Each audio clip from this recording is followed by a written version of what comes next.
Due to the pandemic, Greece does not need to achieve primary surplus 3.5% in 2020. Also, in 2021, seems that all the countries will have the same freedom. Is it possible to have some fiscal targets for Greece because of the fact that the country is under enhanced surveillance? Well, for this year and very likely also next year, there was a general decision by the Euro finance ministers to lift the 3% ceiling. So this applies to all countries, including Greece, because we are all hit by the same problem. The pandemic was a symmetric shock for all countries. And in such a situation, the Stability and Growth Pact always has an escape clause. So it's nothing that special. This escape clause was also used after the global financial crisis in 2008 and 2009. Now it was necessary, it was absolutely unavoidable to use it again. And therefore, of course, Greece is allowed to run a deficit in its primary balance.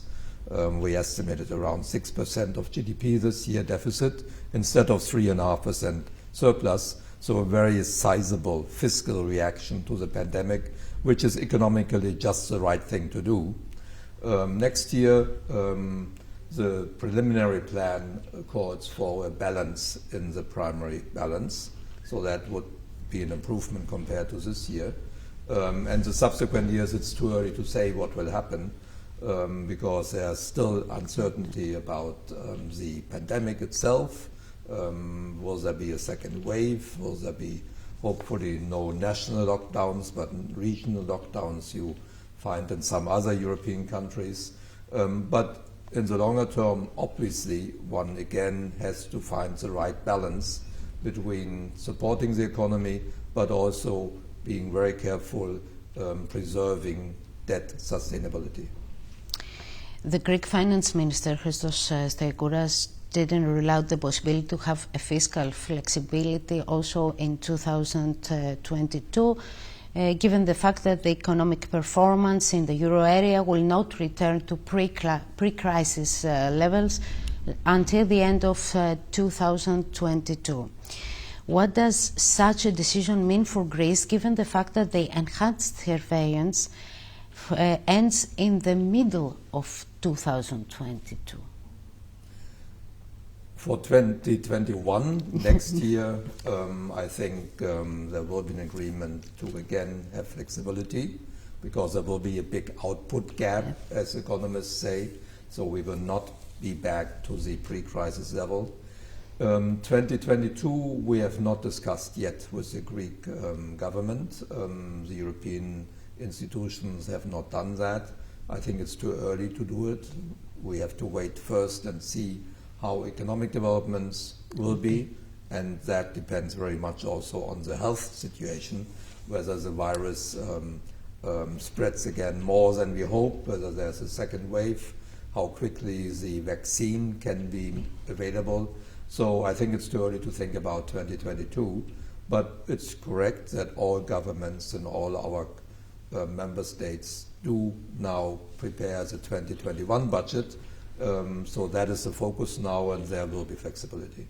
How possible do you think is to have an extension of the enhanced surveillance beyond 2022? Again, all that is unclear. Maybe yes, maybe no. I cannot answer that today. Okay. When do you think it would be a good time to return to fiscal discipline? Do you think that the fiscal rules should be revised and adapted to the new reality? How?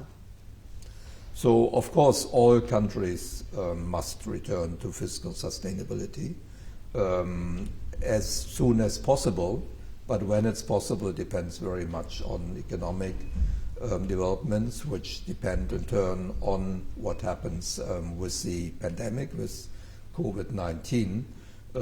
But it is important to return to fiscal sustainability because otherwise there could be longer-term problems. This is not a Greek issue. This applies to all countries. All face the situation that they have to increase public debt significantly during this period. in all European countries, public debt will go up by between 20 and 30 percentage points of GDP. So that is a serious deterioration. So we have to look at how to deal with that afterwards. At the same time, we have a debate about reforming the Stability and Growth Pact, because it has become quite complex. That has led to less credibility. This is also a debate that we will have next year to make it easier to manage. The outcome is open because it's difficult, it's technically complex, the questions we have to deal with. But I think this discussion will take place based on proposals that the European Commission will present at the end of this year. Because of the pandemic, all countries will see an increase in their public debt. How much will this affect the sustainability of the Greek debt, and will there be a new DSA, probably under new criteria? There will, of course, be a new DSA, because we do that on a regular basis. When I say we, the European institutions, Commission, ECB and ESM, we do that at least once a year. So I expect that we will have a new one at the end of this year. But there will be no new criteria, because debt sustainability doesn't need criteria. It needs an assessment how the debt service develops over time, and whether there are problems with the financing needs of a country. So again, a general issue, not only for Greece. So this is independent from the reform of the Stability and Growth Pact that I talked about. So we will do the DSA.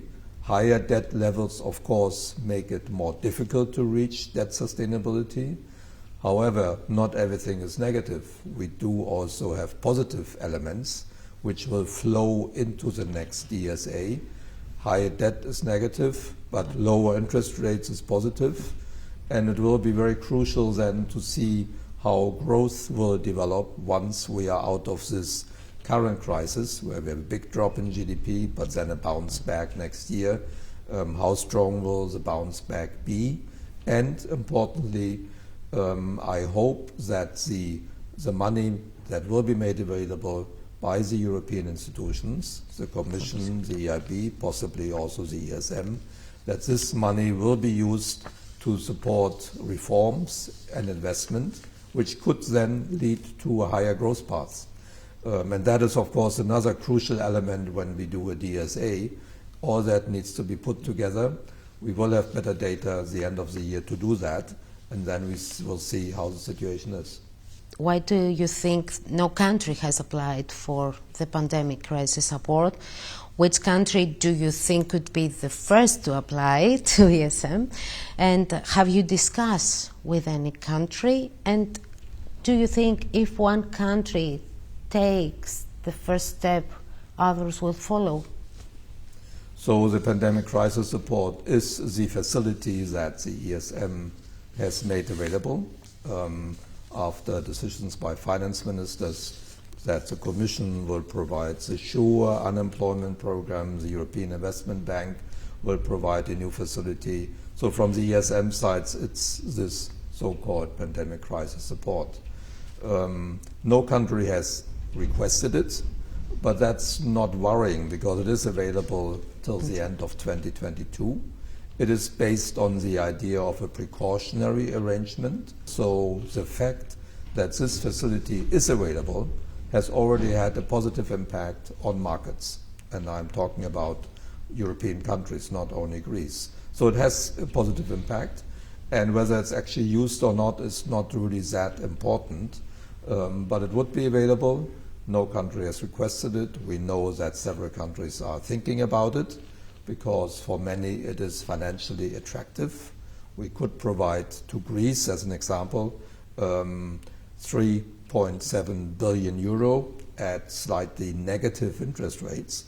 So that is attractive also, and for other countries even more so. Every country can draw up to 2% of its GDP. We know countries are thinking about it, and we will see what happens. If one country takes the first step, do you think others will follow easier? That's possible. I don't know. But in that context, let me make very clear that there's no market stigma, no negative market stigma associated with our new facility, pandemic crisis support, because markets understand very well that this money comes basically for free. So it will actually be credit positive, as the experts say, in the sense that it will reduce the debt servicing cost of a country, and that's very positive for other creditors. So it is positive, so no market stigma that I hear everywhere I talk about this around the world, and the market people are very clear on that, so that would not be a reason not to take it. But I'm very relaxed and see what happens. It's positive that it exists.